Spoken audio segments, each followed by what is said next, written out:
Hey everyone, Rico Reviews here. It's not White Rice Wednesday. I had a late shift last night at work, so I didn't get a chance to watch Survivor until now. I'm not going to do my usual recap. I'm just going to basically kind of do an overview of the episode, or basically kind of summarize it. So, yeah, basically they are pretty adamant about not having returnees go far in the game or win, and I mean the original comma, Victoria, Eric, and Gavin do not want returning players. So if they happen to lose a challenge, they definitely want Aubrey to go. And the Liz Zoo tribe just really can't get it together. I mean, we've seen that pattern happen for weeks now. They've always gone the tribal council, and it just seems like they feel like they make the right decision on who to vote off, but it's just not going their way. And I always laugh when it's the peanut butter and jelly reward because that makes me think of Figgy from Millennials versus Gen X. And Lizu still couldn't win. However, when it came to the immunity challenge, Lizu finally won, sending Manu to tribal council. And that made me worried a bit because I'm worried for Aubrey because I love Aubrey. But it was really fun watching the Edge of Extinction because they're starting to get some advantages to help them. They each get this map, and at first it looks pretty hard how to solve the map, but Devin's figured out that if you align the map to the stars, it points to a place where to find an advantage, and they were all going to go together, but Keith decides to go out and find it himself. And he's annoying to me. He just keeps saying, "Oh, Jesus, help me, Jesus." I'm like, Jesus is not going to help you out in Survivor. You need to help yourself. And so they all go after Keith, and that really pissed off Mama Reem that Keith went out. And it looked like Keith spotted something, but Chris pushed him out of the way, and Chris actually found, yeah,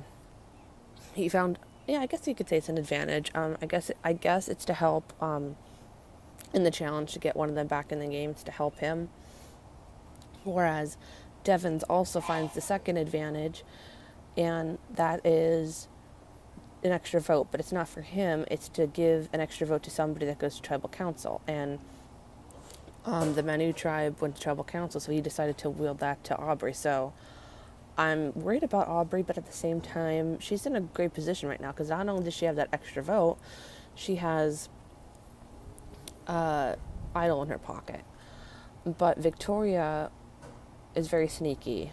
I think she's very underestimated at this point, and I think she's playing smart because she doesn't seem like an obvious threat. Like, nobody knows that she's like making the moves right now, and she wants it to look like she's friends with Aubrey, making an alliance, but really she wants to cut her throat.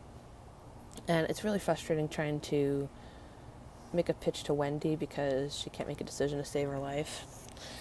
So, yeah, going to the tribal council, they're talking again about not having returning players beyond Survivor. And basically, I was shocked.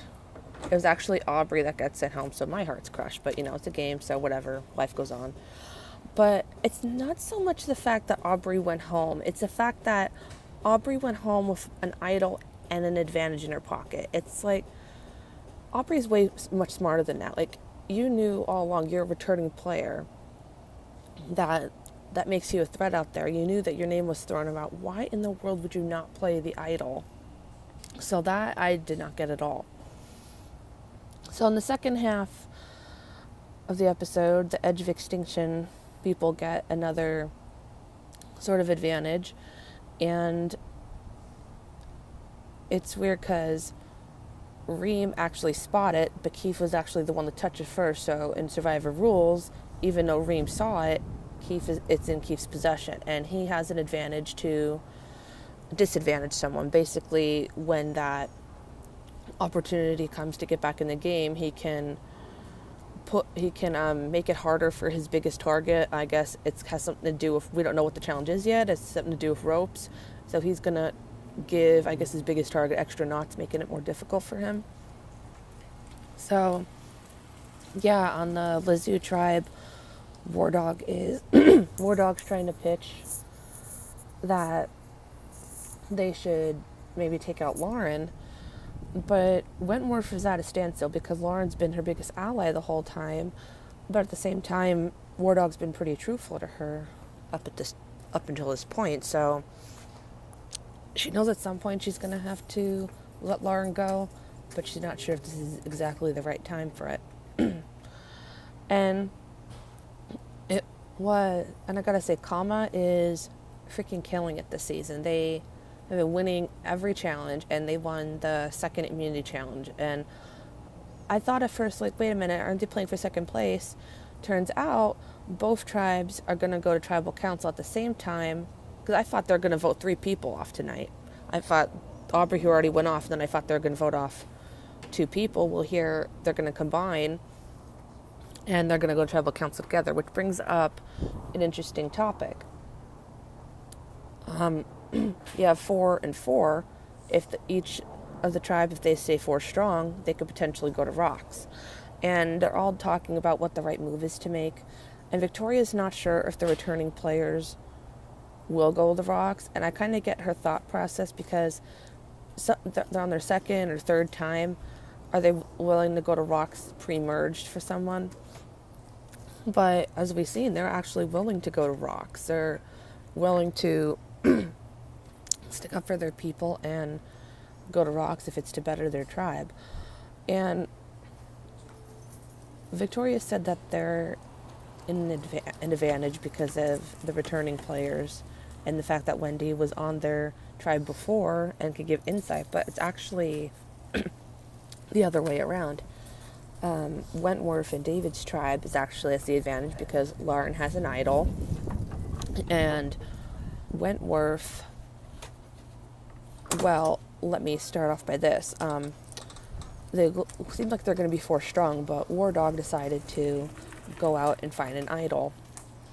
And so they all go out and search for an idol, and literally Wentworth sees like a green spot right by the tree, so now Wentworth has an idol. So I knew at some point Wentworth was going to find an idol this season, so couldn't have been a more better time.